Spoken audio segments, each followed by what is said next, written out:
Welcome to my channel, ketomealsandrecipes.com. Today we're going to have fun and make these chocolate fudge cupcakes and decorate them as ghosts for Halloween. In previous years, I have also made some Halloween treats that were a lot of fun and are super delicious. And these are the other treats I made. By the way, all the links are in the description box. One of my son's favorite is the Keto Pizza Pocket Skulls. You might also like my severed witch's fingers. These cookies are really creepy but taste so good. Or you may enjoy the Jack Skellington white chocolate fudge. Or my fried rats on a stick, which, by the way, was inspired by one of the Shrek movies. And I also like to make my keto pumpkin fudge fat bombs, but for Halloween specifically, I use a silicone skeleton mold to shape the bones. If you have a moment, please let me know which is your favorite Halloween treat. To make this recipe easier to follow, and especially if you're doing it with children, I will present it in 3 different parts. The first part is the delicious, moist, fudgy chocolate cupcake batter.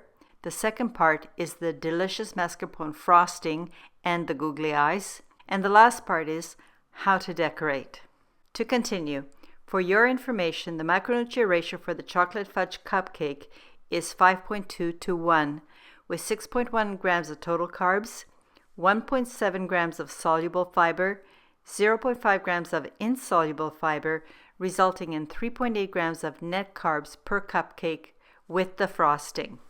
Now the first step is I'll show you how I make the cupcake batter. I do a couple prep things. I place the oven rack in the middle position and begin preheating my oven to 150 degrees Celsius or 300 degrees Fahrenheit. In order not to waste energy, start heating just before you're done making the batter. And when I'm making cupcakes, I prefer to use my silicone cupcake mold, but you could also use a metal mold, which you either grease like you would the silicone mold, but for the metal mold, you could also use cupcake liners. Now let's begin. The first step in making the cupcake batter is to prepare the truffle chocolate.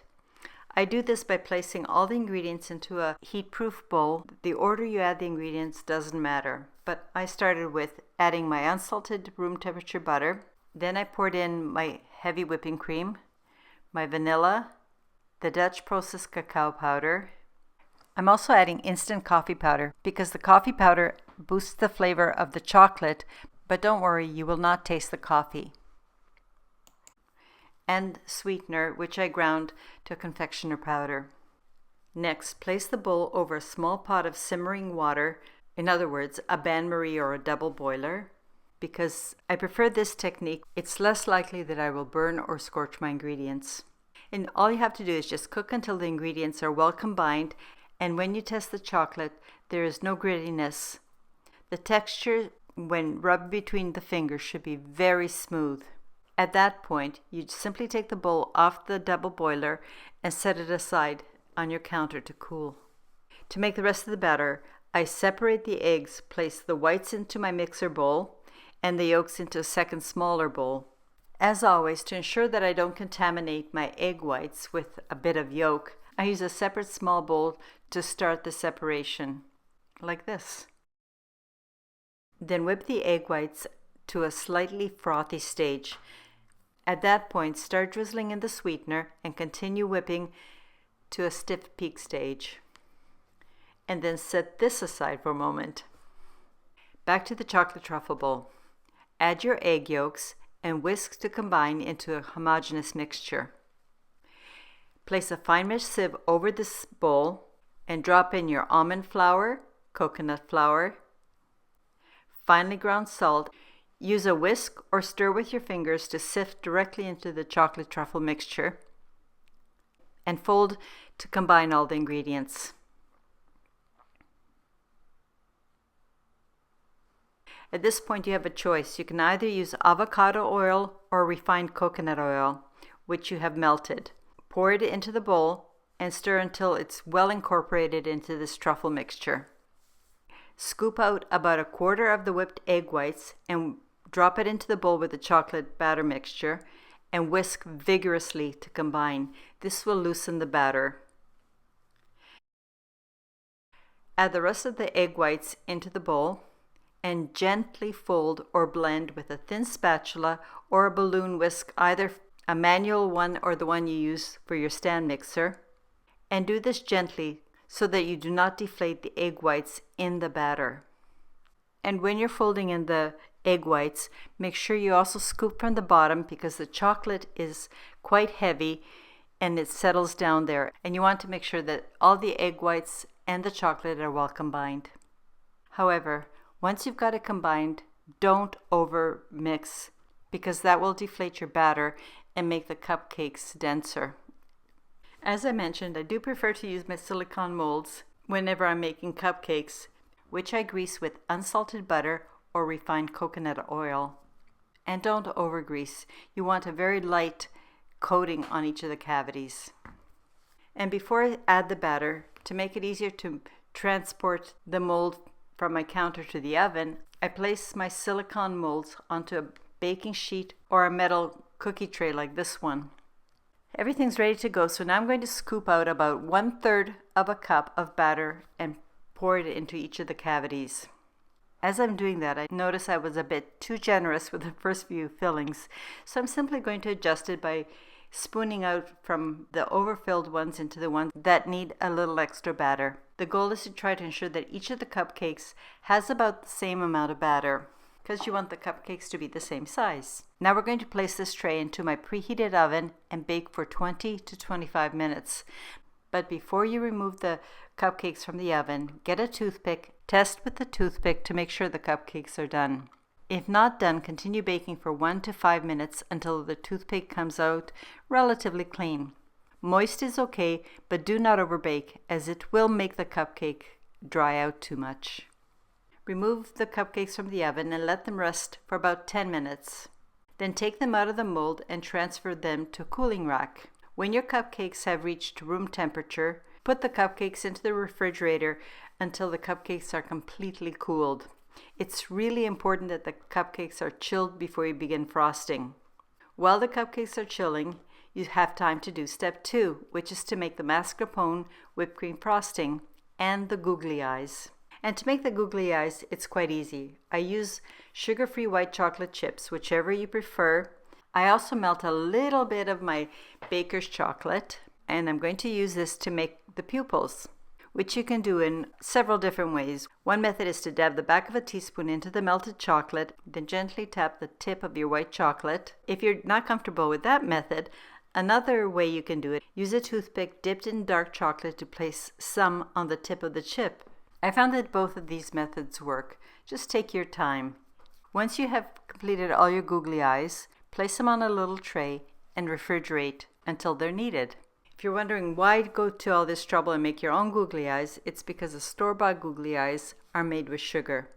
And that doesn't work for me as a diabetic. Now, to make the mascarpone whipped cream frosting for the ghosts, start by getting your mixer bowl, pour in your heavy whipping cream, and whip to a light frothy stage, at which point reduce your speed and drizzle in the sweetener.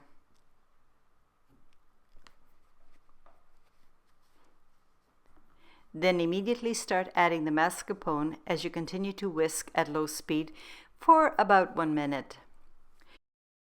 You just want to incorporate these ingredients. Then remove the balloon whisk off your stand mixer, or if you're using a manual whisk, to give the mixture a good stir to ensure that everything is well combined. And I strongly recommend that you do the final combination manually so that you do not overwhip the mascarpone cream frosting.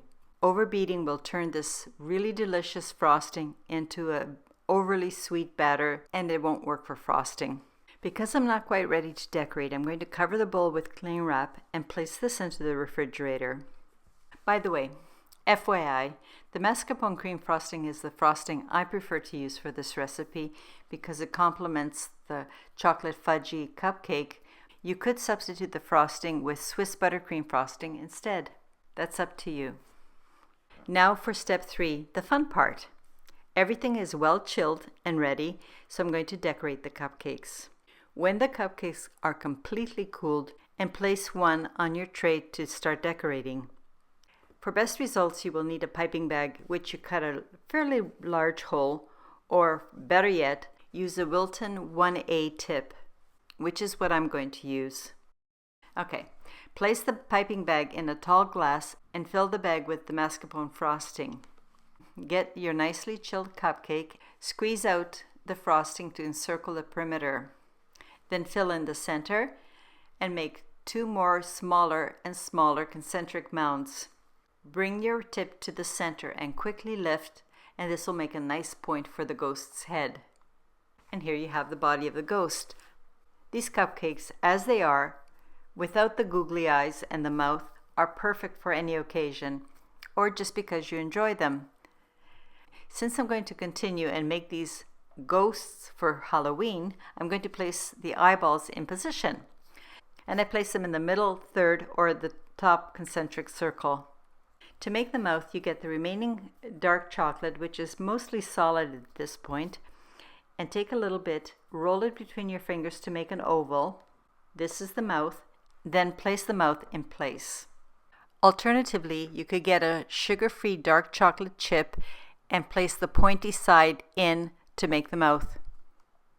And here you are, a perfectly made, absolutely gorgeous ghost cupcake, which I'm going to serve to my special guests on Halloween and save a few for All Saints' Day.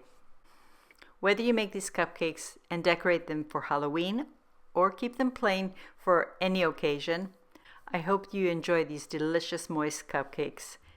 Thank you very much for taking the time to watch my video. I really appreciate your support. And as I've already said, please share the video with someone that you think might also enjoy my keto, gluten-free, sugar-free recipes. And most importantly, subscribe and come back next Thursday when I will post another new video. Until next time, I hope you have a wonderful week. Cheers!